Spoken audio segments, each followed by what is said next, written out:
The vast expanse of space had never seemed so empty. Countless stars twinkled in the darkness, but the usual buzz of interstellar communication had fallen silent. Planets that once bustled with activity now appeared deserted. The galaxy held its breath, cowering in fear.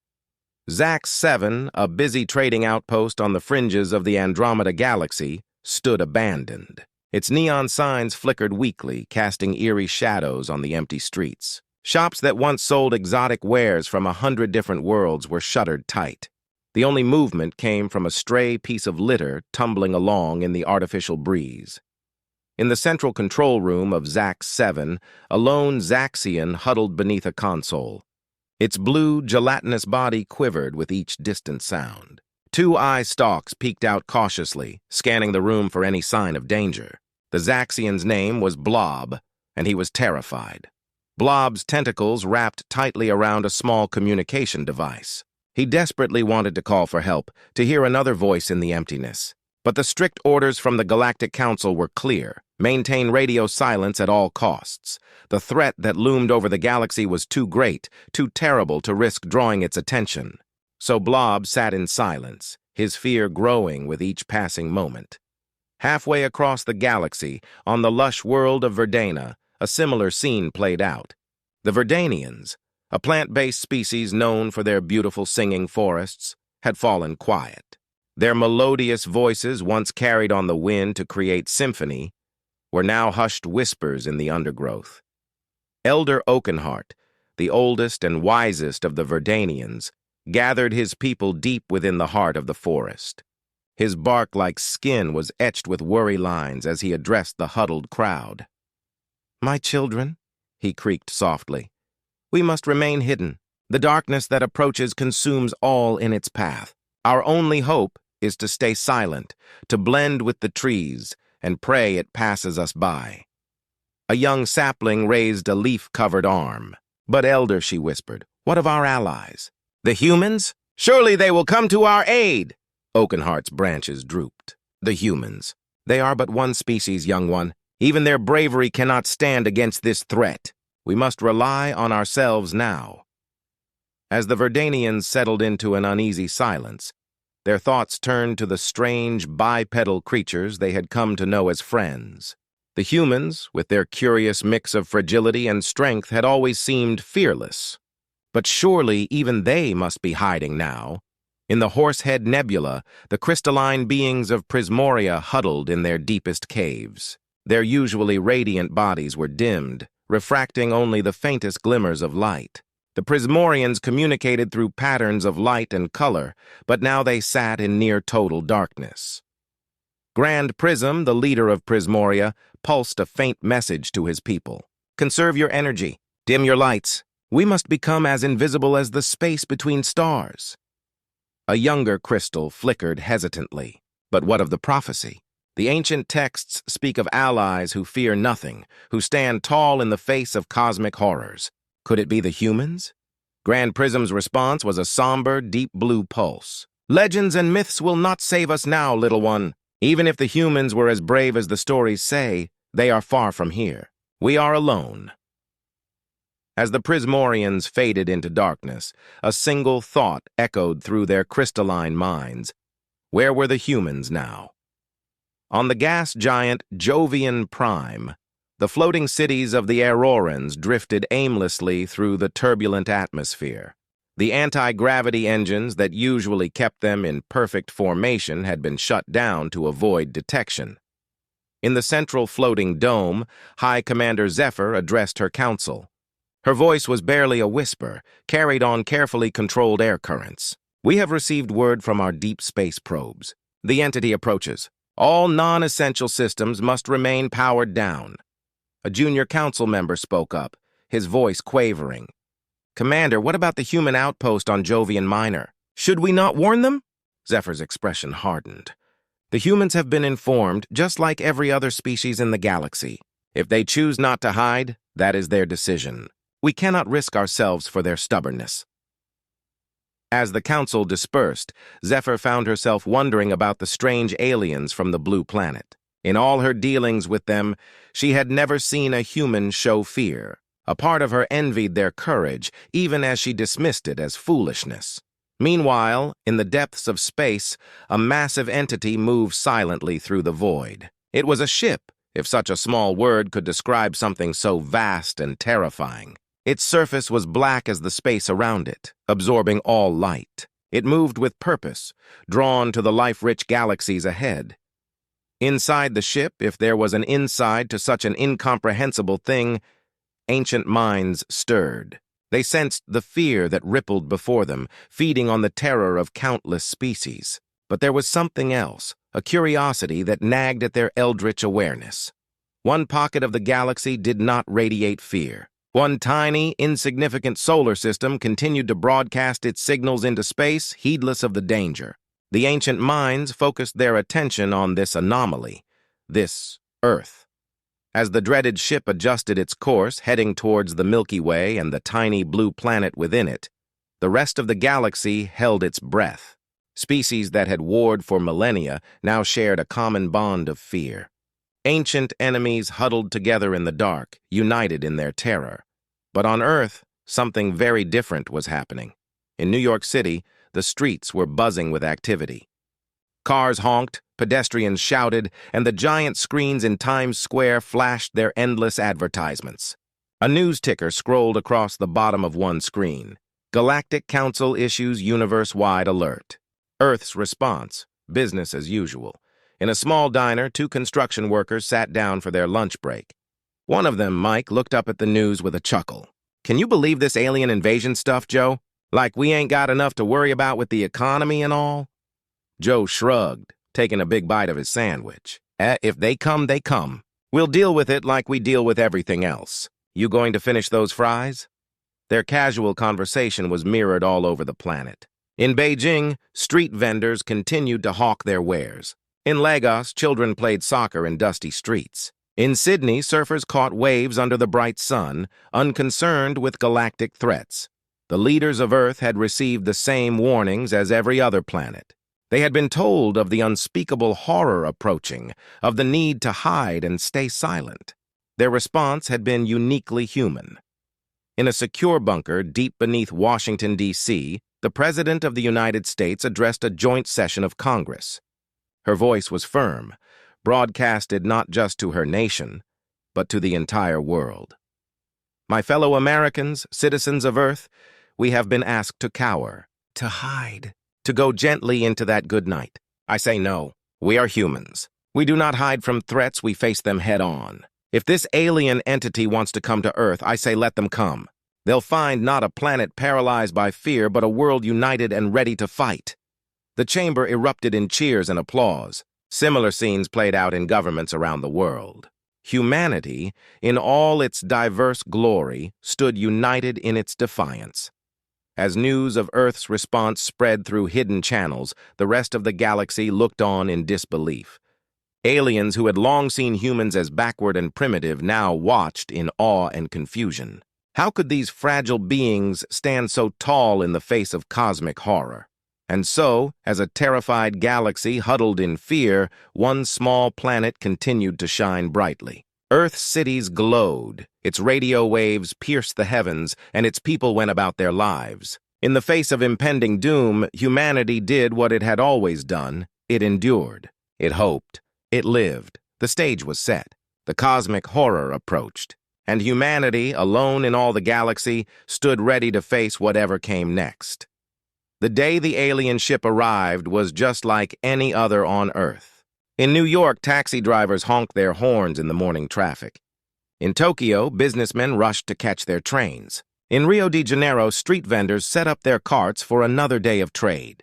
The news of an impending alien arrival had become old hat, discussed over coffee like the weather. It was mid-afternoon in Geneva when the first signs appeared. The sky darkened suddenly, as if a storm was rolling in.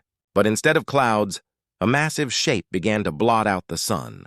People stopped in the streets, looking up with a mix of curiosity and excitement. Sarah Chen, a physicist at CERN, was one of the first to realize what was happening. She rushed out of her lab, tablet in hand, and joined the growing crowd in the street. "It's them," she breathed, her eyes wide with wonder. "They're actually here. The alien ship was unlike anything humans had ever seen. It seemed to absorb light rather than reflect it, a void in the shape of a massive, irregular polyhedron. As it descended, the air crackled with strange energy. Car alarms went off in waves, and birds took to the sky in confused flocks. Within minutes, every news channel on Earth was broadcasting live footage. Reporters struggled to describe what they were seeing, their voices a mix of awe and nervous excitement. In Washington, D.C., the president addressed the nation from the Oval Office. Her voice was calm and steady. "My fellow Americans, the moment we have been preparing for has arrived. Our visitors from beyond the stars are here. I urge you all to remain calm and go about your daily lives. We have prepared for this, and we will face this new chapter in human history with courage and curiosity." As the alien ship settled into a stationary position high above Geneva, the United Nations convened an emergency session.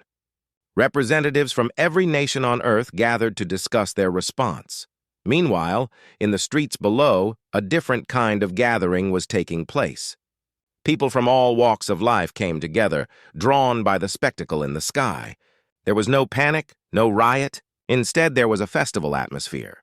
Street performers put on impromptu shows, vendors sold "I Survived the Alien Arrival" t-shirts, and amateur astronomers set up telescopes for a better view. Jack Thompson, a hot dog vendor from New York who had flown in just for this event, did a roaring trade. "Aliens, schmalians," he said with a grin as he handed out mustard-slathered hot dogs. "Folks gotta eat, and I'm here to feed 'em. Maybe the aliens want a taste of Earth cuisine, you know?"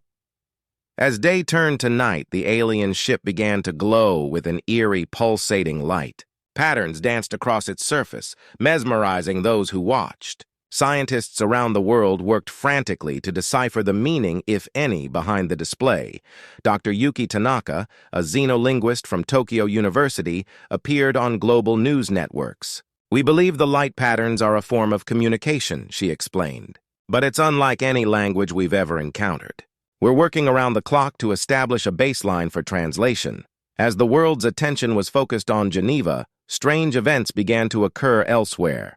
In the Sahara Desert, ancient hieroglyphs began to glow with the same pulsating light as the alien ship. Deep in the Amazon rainforest, hidden temples long overgrown with vines suddenly cleared themselves, revealing intricate carvings that matched the patterns in the sky. Conspiracy theorists had a field day. Social media exploded with theories about ancient aliens and hidden messages. But for most of the world, these were just interesting sideshows to the main event in Geneva. It was just past midnight when the alien ship made its next move. A beam of light so bright it turned night into day shot down from the ship to the ground. When it faded, a group of figures stood where it had touched down. The aliens had arrived on Earth. They were not what anyone had expected. Standing nearly 10 feet tall, they had bodies that seemed to shimmer and shift, as if they were only partially in this dimension. They had no discernible faces, just smooth, reflective surfaces where heads should be. A hush fell over the crowd as the aliens began to move. They walked with an otherworldly grace, their long limbs flowing like liquid metal. As they approached the hastily established security perimeter, the human guards tensed. But it was a group of civilians who made the first move. Led by an elderly woman with a walker, they pushed past the barricades and approached the aliens. The woman, later identified as 83-year-old Margot Dubois, a retired schoolteacher, walked right up to the nearest alien. "Welcome to Earth," she said, her voice quavering but clear. "We've been waiting a long time to meet you." The alien tilted its featureless head, regarding Margot for a long moment. Then, to everyone's shock, it extended a shimmering limb and gently patted her on the shoulder. A cheer went up from the crowd. The tension broke, and suddenly everyone was rushing forward, eager to greet the visitors. The security forces, caught off guard by this turn of events, could only stand back and watch. For the next few hours, a surreal meet and greet took place in the streets of Geneva. Humans approached the aliens without fear, offering handshakes, hugs, and even selfies. The aliens, for their part, seemed to take it all in stride, mimicking human gestures with their fluid limbs. As dawn broke, world leaders finally managed to establish some order. A formal welcoming committee was assembled, and the aliens were escorted to the United Nations headquarters. Inside, representatives from Earth's nations waited nervously. But as the aliens entered the chamber, something unexpected happened. They began to emit a series of musical tones, rising and falling in complex patterns. Dr. Tanaka, who had been flown in specially for this moment, listened intently. Her eyes widened in surprise. It's a language, she said, but not just any language. They're speaking every human language simultaneously, layered in harmonics we can barely perceive. As the assembled leaders listened in awe, the alien message became clear. They had come not to conquer, but to warn. The galaxy was under threat from a force so terrible that every other species had gone into hiding. Only humanity, in its ignorance or its courage, had stood firm. The leader of the alien delegation, its body shimmering with intense patterns, addressed the assembly. Its words, translated through the harmonic language, echoed through the chamber. "We have watched you, humans of Earth. While others cowered, you stood tall. While others hid, you shone like a beacon in the darkness. We come to you now not as conquerors, but as seekers of alliance. The threat that looms over us all can only be faced together. Will you brave humans join us in defending the galaxy?" The chamber erupted in a cacophony of voices. Some leaders called for caution, others for immediate action. But as the debate raged, a curious thing happened outside. Word of the aliens' message spread quickly through the crowds, and from the streets of Geneva, a chant began to rise, slowly at first, then growing in volume until it could be heard even in the UN chamber. "We will fight! We will fight! We will fight!" The people of Earth, it seemed, had made their decision. Humanity, the species that had faced down ice ages, plagues, and its own penchant for self-destruction, was ready for its greatest challenge yet. As the sun rose fully on this new day, the alien ship pulsed with a brilliant light. A new age had dawned, not just for Earth, but for the entire galaxy. And at the center of it all stood humanity, unafraid and ready to face whatever came next. The arrival was complete. Now the real adventure was about to begin. The days following the aliens' arrival were a whirlwind of activity. Earth buzzed with excitement and anticipation. The aliens, who called themselves the Luminari, had set up a base of operations in the Swiss Alps. Their shimmering forms became a common sight in the nearby towns, where they mingled with humans, learning about Earth culture. At the United Nations, leaders from around the world gathered for an emergency summit. The Luminari had promised to reveal the nature of the galactic threat, and humanity waited with bated breath. On the third day after their arrival, the Luminari called for a global broadcast. Every television, radio, and internet-connected device on the planet tuned in. Even in the remotest villages, people huddled around whatever screens they could find. The alien spokesperson, a tall, fluid being that humans had nicknamed Shimmer, stood before a sea of cameras. Its body pulsed with patterns of light as it began to speak, its harmonic language translated in real time. "People of Earth," Shimmer began, "we thank you for your warm welcome. Now we must share with you the reason for our journey." The image behind Shimmer changed, showing a view of the galaxy. Tiny points of light representing inhabited worlds blinked out one by one. For millennia, the galaxy lived in relative peace. But recently a new force has emerged. We call them the Void. The screen showed a dark, roiling mass moving through space, consuming everything in its path. The Void is not a species as you understand it. It is a collective consciousness, a hive mind that spans dimensions. It feeds on fear, on the very essence of sentient beings. As it consumes, it grows stronger. Gasps echoed around the world as people watched entire solar systems vanish into the inky blackness. Most species, when faced with this threat, succumbed to terror. They hid, thinking they could escape notice. But this only made the Void stronger. Shimmer's form rippled, conveying what humans recognized as sadness. We, the Luminari, tried to fight, but alone we were not strong enough. We searched the galaxy for allies, for any who might stand against the darkness. And then, we found you. The image changed again, showing Earth shining brightly amidst the darkness of space. Humans, your planet stood out like a beacon. While others cowered, you continued to broadcast your signals into space. Your art, your music, your endless curiosity. It shone so brightly that even the void took notice. Around the world, people listened in awe. In a small village in Kenya, a group gathered around an old television set. An elder turned to the others, a glimmer of pride in his eyes. "We caught the attention of the galaxy," he said softly. "Our songs have been heard among the stars." Shimmer continued, "The void fears what it does not understand, and you, humans, are unlike anything it has encountered. Your ability to face fear, to stand tall in the face of the unknown, is unique in the galaxy. This is why we have come to you. We believe that together, we can stop the void." As Shimmer spoke, something unprecedented happened. All around the world, hidden technologies left by ancient visitors began to activate. In the depths of the Amazon rainforest, a long, dormant pyramid rose from the earth, its surface glowing with symbols matching those on the Luminari ship. In Antarctica, beneath the ice, a vast chamber lit up for the first time in millennia. Scientists at nearby research stations reported strange energy readings and rushed to investigate. Even in the busy streets of Tokyo, an old temple, long thought to be just a tourist attraction, began to pulse with an otherworldly light. Crowds gathered, watching in wonder as the temple's roof opened like a flower, revealing a structure that was decidedly not of human origin. Back at the United Nations, Shimmer's form grew brighter. These installations you see activating around your world. They are part of an ancient defense network. Your ancestors, guided by our kind, built them eons ago. They have waited for this moment, for the time when Earth would be ready to take its place as a defender of the galaxy. The news sent shockwaves around the world. Social media exploded with theories and reactions. Historians and archaeologists scrambled to reassess everything they thought they knew about human history. Dr. Amelia Rodriguez, a renowned archaeologist, appeared on a global news network.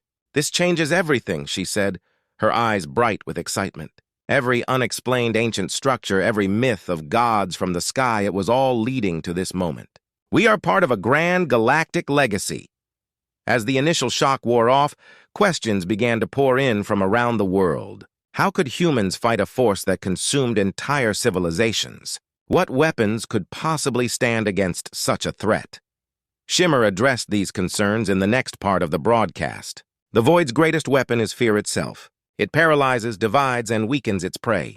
But you humans have shown a remarkable ability to overcome fear, to unite in the face of adversity. This is a power the Void cannot comprehend. And it is our greatest hope. The alien's form rippled, producing an image of a strange device. With the ancient defense network reactivated, we can create a weapon powered not by destruction, but by the very essence of what makes humanity unique, your emotions, your creativity, your indomitable spirit. Around the world, people listened in fascination as Shimmer explained the plan. The ancient installations would serve as focal points, channeling the collective will of humanity into a force that could push back the void. In a small diner in rural America, a group of truckers watched the broadcast. One of them, a grizzled man named Earl, chuckled. "So, we're gonna fight space monsters with good vibes? Sounds like some hippie nonsense to me." His younger colleague, Sarah, elbowed him playfully. "Come on, Earl. Ain't you ever seen a movie? It's always the thing the bad guys least expect that saves the day." As the broadcast continued, Shimmer's tone grew more urgent. "But we must act quickly. The void approaches, drawn by the very uniqueness that may be its undoing. We have little time to prepare." The image behind Shimmer changed once more, showing a dark mass moving through the galaxy, drawing ever closer to Earth's solar system. "We estimate we have 3 of your Earth months before the void arrives. In that time, we must work together to activate the defense network fully and prepare your world for the battle to come." Around the globe, a sense of purpose began to crystallize. In New York, volunteers began organizing to support the activation of the hidden technology beneath the city. In Beijing, Engineers worked round the clock to interface human technology with the ancient installations. In Rio de Janeiro, artists B, the response was immediate and overwhelming. From every corner of the globe, voices raised in assent. Humanity, it seemed, was ready to take on its greatest challenge yet. As the broadcast ended, a new era dawned on Earth. The next 3 months would test humanity like never before. But as people around the world began to prepare, there was a sense of excitement, of purpose, and of hope. The threat had been unveiled. Now it was time for humanity to show the galaxy what it was truly capable of. The 3 months following the Luminaries' revelation were the most intense and productive in human history. With the fate of the galaxy hanging in the balance, humanity rose to the challenge in ways that surprised even their alien allies. Dr. Samantha Chen, a brilliant physicist from MIT, found herself at the forefront of Earth's technological leap. Working alongside luminary scientists, she led a team to decipher the ancient defense network's core principles. "It's like nothing we've ever seen," Samantha explained to a group of reporters, her eyes bright with excitement. "The technology doesn't just manipulate matter and energy. It taps into the fundamental fabric of consciousness itself." As Samantha spoke, behind her a massive holographic display showed the intricate web of energy patterns connecting the ancient installations around the globe. Each pulse of light represented the thoughts and emotions of millions of humans, their collective will slowly building into a formidable force. But it wasn't just scientists making breakthroughs. In a small garage in Lagos, Nigeria, a group of teenage hackers had stumbled upon something extraordinary. Led by 17-year-old Adebayo Okafor, they had created an app that allowed people to directly interface with the defense network through their smartphones. "We just wanted to help," Adebayo said shyly, as his app was downloaded for the billionth time. "We thought if the network needs our thoughts and feelings, why not make it easier for everyone to contribute?" The app, named Unity Pulse, became a global sensation. People from all walks of life found themselves spending a few minutes each day focusing their thoughts through the app, adding their mental energy to the growing defense against the void. In the streets of Rio de Janeiro, street artists worked tirelessly on massive murals depicting humanity's stand against cosmic darkness. These weren't just works of art. Infused with the ancient technology, they served as amplifiers for the defense network, channeling the emotions of all who viewed them. Maria Gonzalez, a renowned painter, explained the process as she put the finishing touches on a 50-foot-tall mural. "Every brushstroke is a prayer," she said, her voice filled with passion. "Every color is a shout of defiance against the darkness. When people see our art, they feel hope, determination, unity, and the network grows stronger." Meanwhile, in the cornfields of Iowa, farmers made an unexpected contribution to the cause.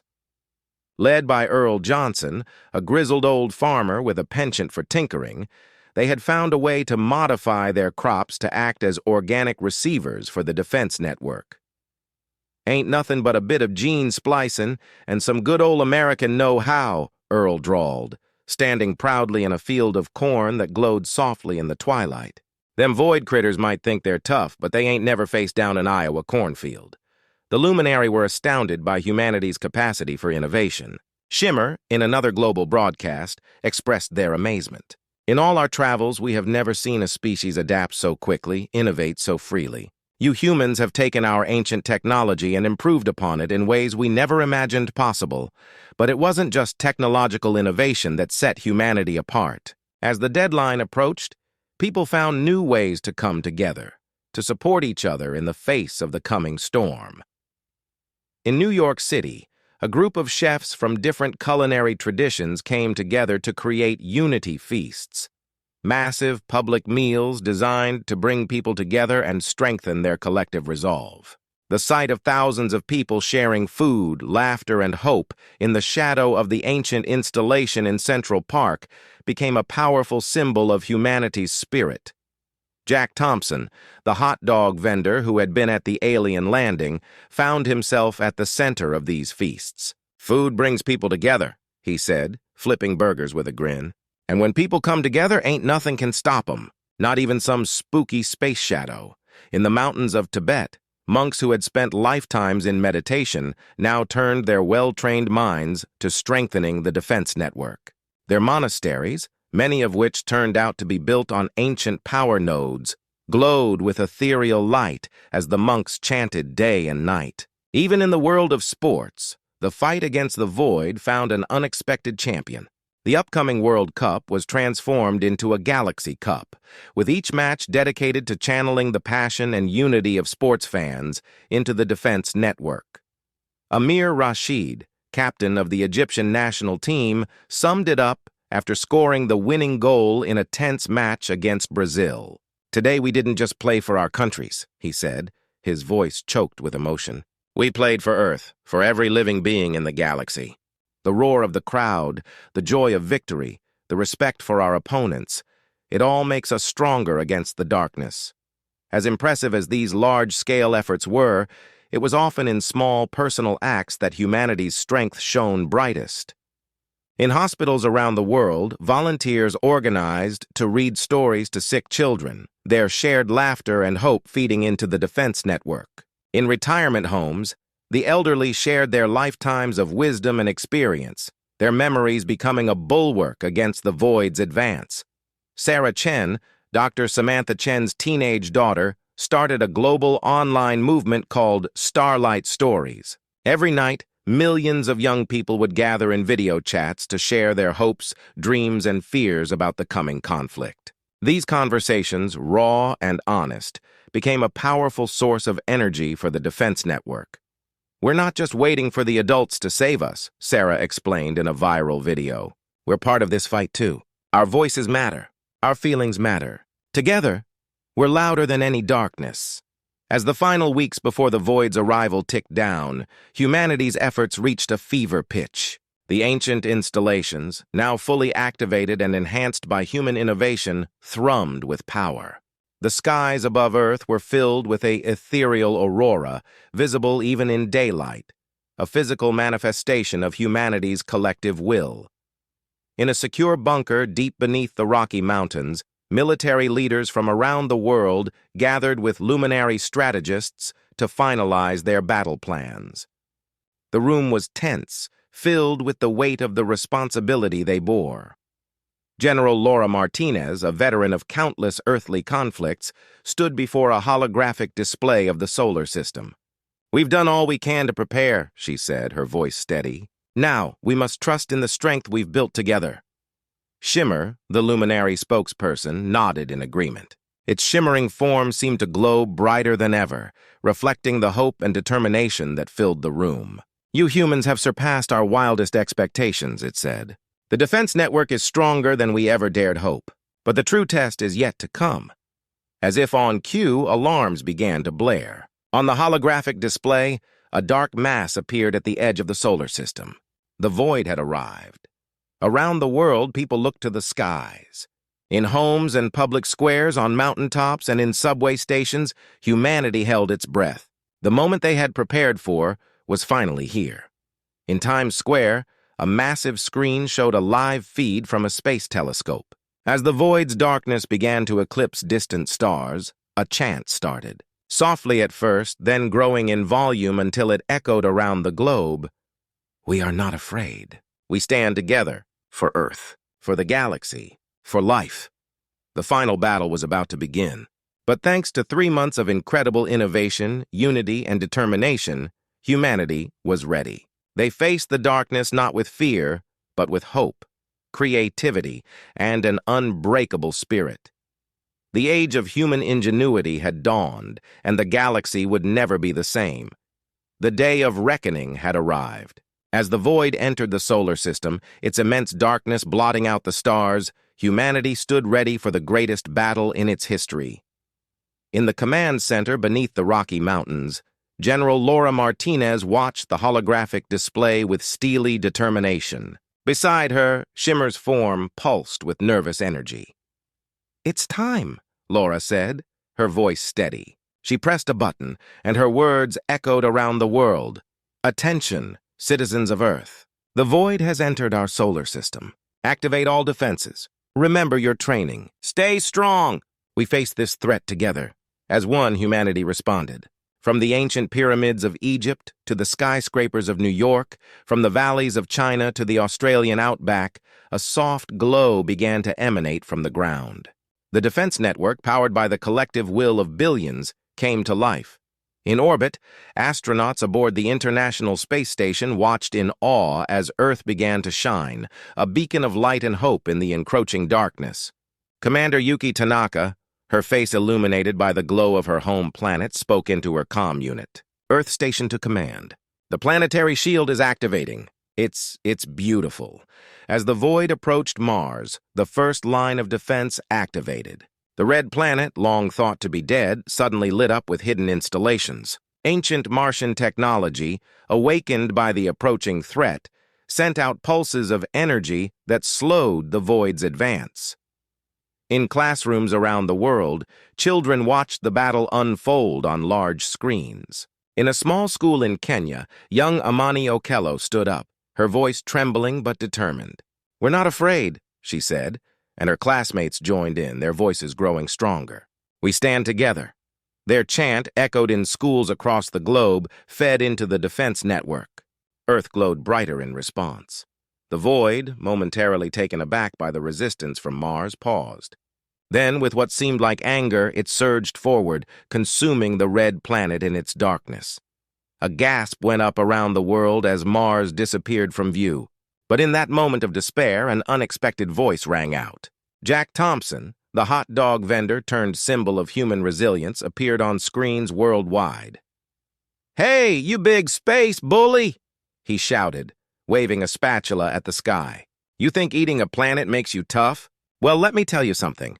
We Earthlings, we eat hot dogs made of who knows what every day and ask for seconds. You don't scare us." His defiant humor, broadcast to every corner of the globe, sparked laughter and renewed determination. The defense network surged with power. As the void approached the asteroid belt, the next phase of Earth's defense plan kicked in. Thousands of satellites, hastily retrofitted with luminary technology, moved into position. They formed a vast net, channeling the energy from Earth into a powerful barrier.